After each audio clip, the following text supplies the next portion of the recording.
পটুয়াখালীর দশমিনা উপজেলার চর হোসনাবাদ গ্রামের মুসলেম ফরাজির জীবন যেন ত্যাগ আর বঞ্চনার এক নির্মম গল্প। নিজের সুখ বিসর্জন দিয়ে মানুষ করেছেন ৩ ছোট ভাইকে। মুসলিম ছোট ভাই করে খাওয়াইলো ডাঙ্গর ডাঙ্গর করিয়া টরিয়া, এখন মুসলিম স্টক করছে, এখন মুসলিমের কেউ জিগায় না। এখন মুসলিম বাইরে জিগায় না দেখে মুসলিমের জায়গা জমি যাতায়াত আছে মায়ের নামে দলিল দেওয়া হয়েছে। মধ্যে গেলে মাইয়েরা পাইবে, যে ভাইপুতরা না পায়। এই শুধু মাইয়া করে দলিলটা দেওয়ার কারণে এই মানে বর্তমানে মুসলিমের এত দশা। সময়ের পরিক্রমায় ৫ কন্যা সন্তানের জনক হন মুসলেম ফরাজি, কিন্তু কয়েক বছর আগে পক্ষাঘাতে আক্রান্ত হয়ে কর্মক্ষমতা হারান তিনি। এরপর থেকেই শুরু হয় পরিবারের সংগ্রাম।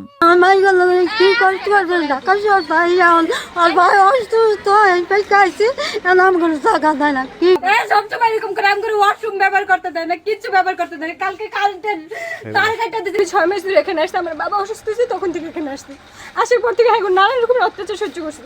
আমাকে খাইতে দেয় না, রান্না করে যেতে দেয় না, আমার চাচি আমার দাদি। পরিবারের অভিযোগ, পৈতৃক সম্পত্তিতে বৈধ অধিকার থাকা সত্ত্বেও তাদের বঞ্চিত করা হয়েছে, এমনকি আশ্রয়টুকুও কেড়ে নেওয়ার চেষ্টা চলছে।